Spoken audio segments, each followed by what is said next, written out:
But historically, the common knowledge or common practice has been, well, you've got to inflate your exit cap rate by 10 basis points for every year that you hold. That was true when rates were really low. Rates are not really low anymore. Rates are, really in the 20-year average right now. And so that doesn't necessarily mean that you can just bake in, overly aggressive underwriting where you're anticipating you're going to buy at an 8 cap and sell at a 6 cap.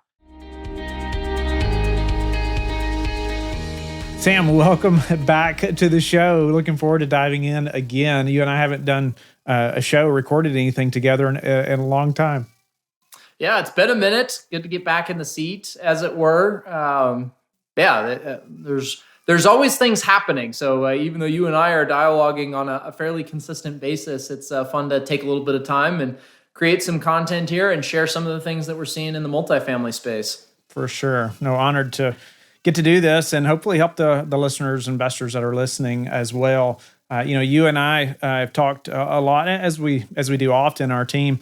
And actually, I get asked this often too, just about what we're reading, what we're paying attention to, what we trust, as far as taking in information that helps inform our decisions, right? Is what markets we want to be in or what we're buying. And I thought it would be great for you to be able to highlight some of those things. So also, the listeners know that I ask most guests at the end of most shows that are, at least if they're an operator or somebody in the space, like what they expect to happen over the next 6 to 12 months. And everybody says, well, I don't have a crystal ball, right? And I say, well, I know you don't have a crystal ball. However, what you believe is going to happen affects what you're doing today, right? Depending on what you're taking in, the data you're taking in, that helps you decide whether you should be buying or selling or raising rents or what you're going to do.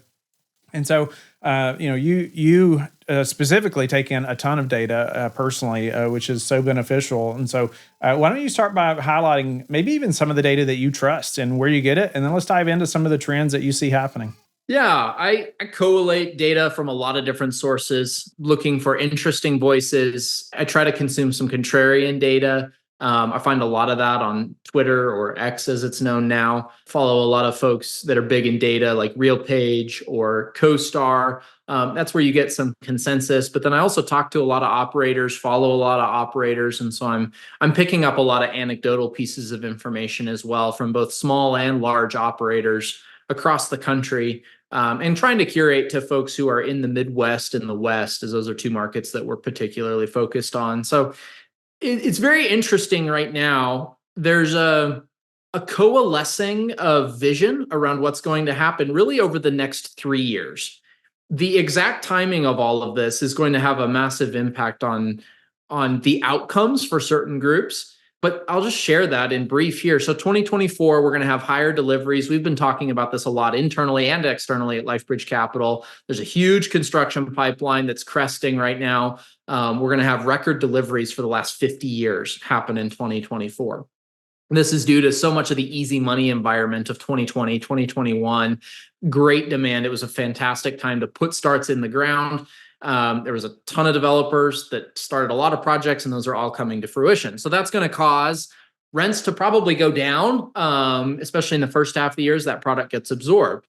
Then moving into 2025, we're going to see lower deliveries, solid rent growth, likely a better rate environment, and somewhat higher transaction volume. That's properties that are actually getting bought and sold. Obviously, the exact timing of that is going to be dependent on what Jerome Powell does, the strength of the economy as a whole.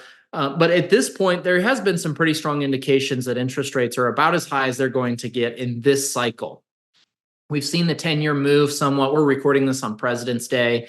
And so we've seen the 10-year bump up a little bit over the last 10 days or so. But the federal funds rate, which heavily influences the 10-year Treasury, probably isn't going to get bumped over the foreseeable future. Inflation is still trending down. So the Fed is likely to start rate cuts by end of summer. I think it will happen sooner, but regardless, it is going to happen. And we're going to see slow cuts probably. That's going to move. So if we acknowledge that that's likely to happen sometime over the next 24 months, that leaves us in a really interesting position in 26, 27, where we're going to have possibly record low deliveries of product, which is going to lead directly to higher rent growth. we're probably going to be in a position where rates are going to be lower than they were even in 24 and 25. That's anticipating somewhat of a slowdown in the broader economy, which will require some form of stimulus, which will drive money back into the system, some form of quantitative easing. Whether that's the right thing or not is not really part of this discussion. It's just what will likely happen. And historically, we go through cycles, and those cycles usually include some sort of liquidity crunch, which will likely happen over the next year or so in some section of the economy, and the Fed will respond by flushing the market with cash to keep the financial system lubricated.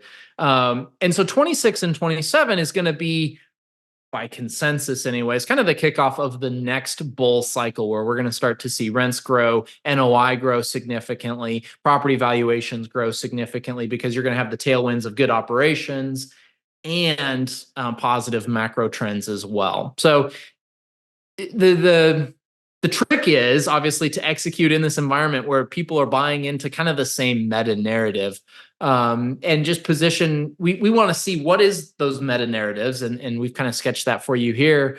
But then how can we drive performance at individual properties and business plans that we're putting together that take into account what we believe to be likely to happen, but we're controlling at that individual asset level for as many of those factors as we can, and trying to set up that property to succeed regardless of what happens, again, within some form of deviation from the mean.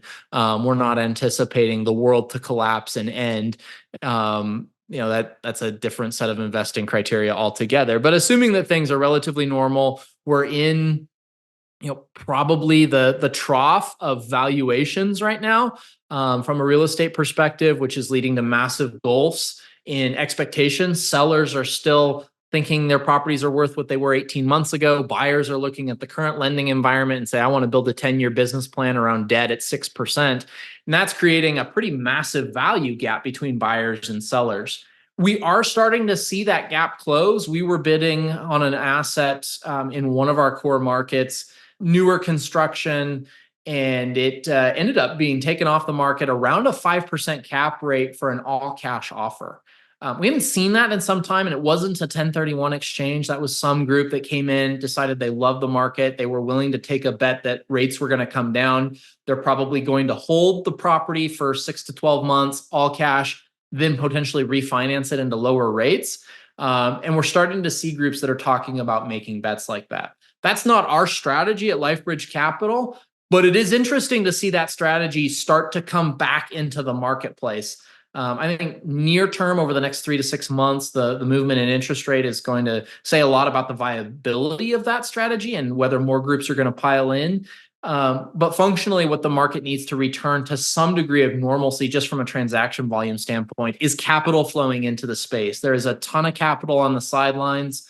And it's really going to take a couple of fund managers deciding that they really believe there's going to be a bull market in 26, 27, try to front run that by trying to buy assets today. And that's going to push liquidity into the space. So we continue to want to be strategic in how we're evaluating buying opportunities. We would love accretive debt. We would love a little bit newer assets. Those are some things that we're evaluating and ready to pounce when those opportunities present themselves in the broader marketplace. Yeah, no, that's incredible. You mentioned setting up properties to succeed, some of that. And I was thinking about, we've had conversations with a number of operators who are just having difficulty right now as well. And I thought maybe you could even, for some of the maybe newer listeners or newer investors that are listening, maybe you could highlight some of the why some operators are having difficulties now, but how that's really informing us on how we're buying assets moving forward as well. Yeah, the most consistent through line is anybody who bought assets from back half of 2021 through the middle of 2023 and put floating rate debt. The market anticipated the Fed to raise interest rates. But I think if you look back at, call it tail end of 2021, the expectation was that the Fed might be able to push up by 250 basis points. They actually ended up pushing up by almost 550 basis points. So the move was much higher in magnitude than was expected. And that's a fundamental problem for servicing debt payments on properties. Most of these groups had interest rate caps. A lot of those interest rate caps are going to expire this year or next year. And so that's going to lead to some sellers that have to either refinance or transact, which I think is going to lead to more volumes in the back half of this year, 2024. You also had inflation hit in kind of a lumpy way. One of the first things that was inflated across the country was rents. There just wasn't enough product. There was extreme household formation happening across the country. People wanted to move out. They didn't want to live with their family anymore. They didn't want to move back in after college. And so the household formation numbers were kind of anomalous and significantly larger than historically we've seen, which led to fantastic rent growth. What happened after that was slowly we saw payroll numbers start to go up. Then cost of goods went up. That happened in 2021 and 2022. And then in 2022, we started to see property tax valuations start to catch up in a pretty meaningful way. And then we saw insurance, especially in some of the southeastern states, which is where a lot of these value add plays were originated, was in high growth Southeast markets. Those markets tend to have seen insurance rates go up significantly more than national averages through a variety of high dollar storms and some other things that have happened in that insurance market. And so what we saw was a perfect combination of debt service going up as well as hard costs going up. You have to have property insurance. But many people saw a doubling overnight of their insurance costs, and that combines to really pinch cash flow. We are seeing insurance costs normalize. A lot of people in the groups that I follow or people that I know specifically are seeing rate increases in the single digits, and some people are even seeing rate cuts depending on where they are in the market geographically. So that's good to see. We're going to see property tax valuations take a pause.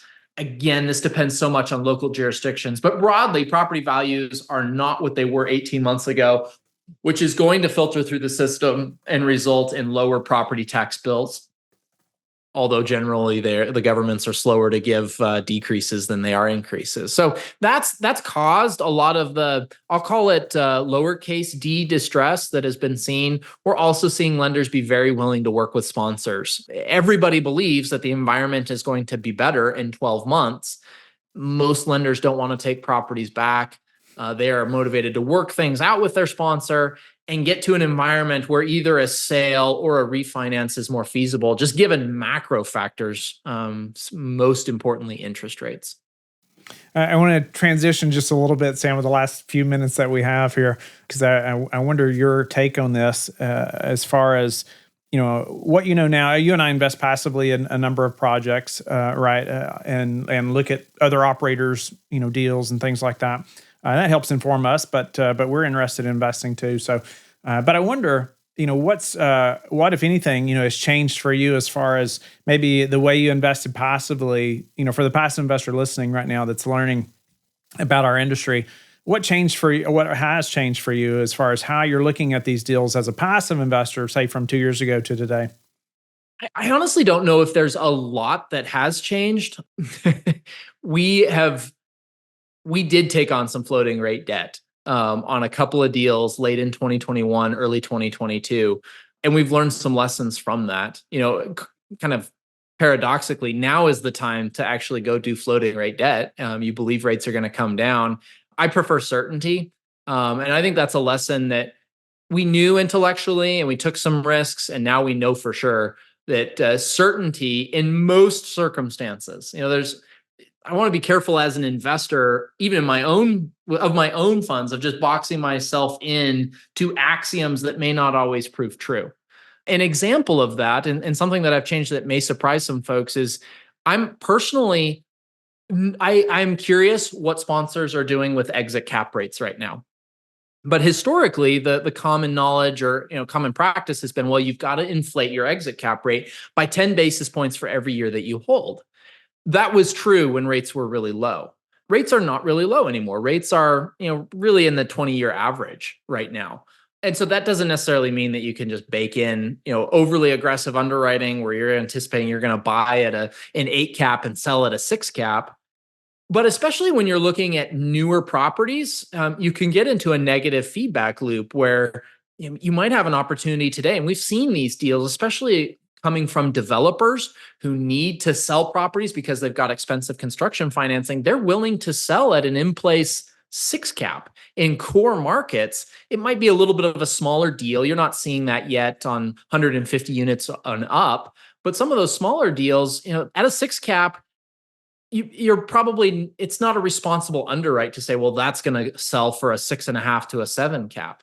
You might, you could underwrite that way, but you're probably not going to land any deals. And you're also missing a lot of value capture, which is you're buying in a distressed situation today from this developer, and you're probably going to be able to sell at a 6 cap or maybe even less. So there's a difference between what I will underwrite to and what I think will happen. We talk about this a lot in our deal webinars, but that's one of the things that I'm looking at as I'm evaluating sponsors is, are they just reflexively going to, well, it's got to go up by 10 basis points every year?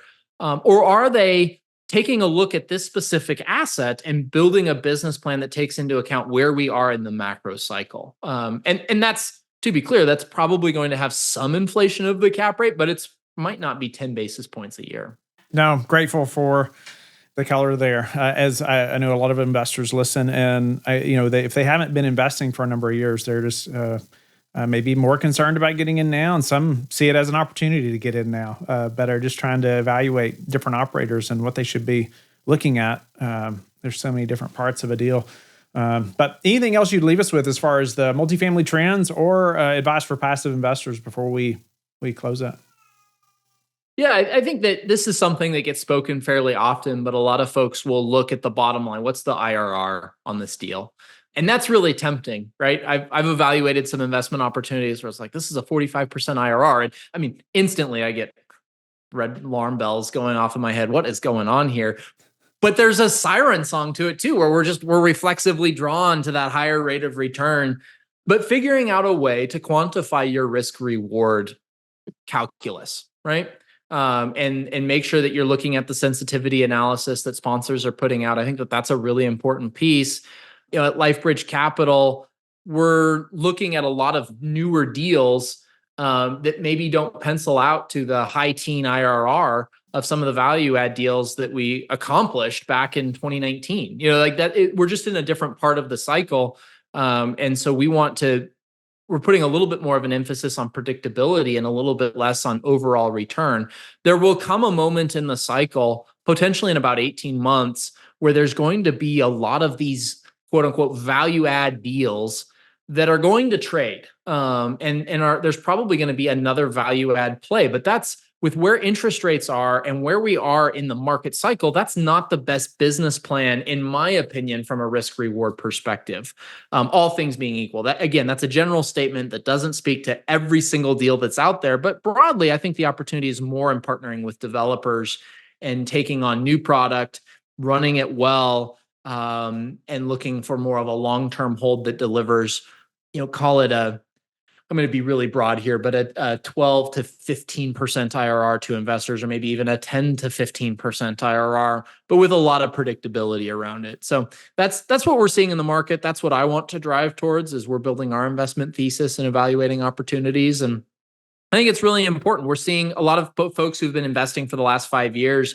You saw both the ups and the downs of investing in real estate. And and so I think the overall environment we all have a much better understanding of what happens in a down market and how predictable or unpredictable cash flows can be, especially as macroeconomic factors seesaw back and forth from expansive to restrictive so quickly and so drastically.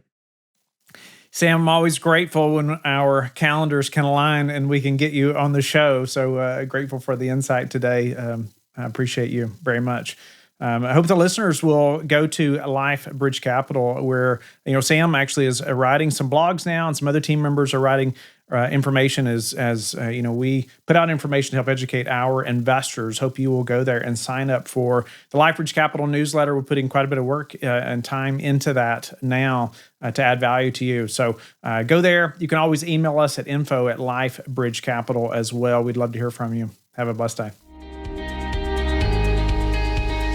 Thank you for being with us again today. I hope that you have learned a lot from the show. Don't forget to like and subscribe. I hope you're telling your friends about the Real Estate Syndication Show and how they can also build wealth in real estate. You can also go to lifebridgecapital.com and start investing today.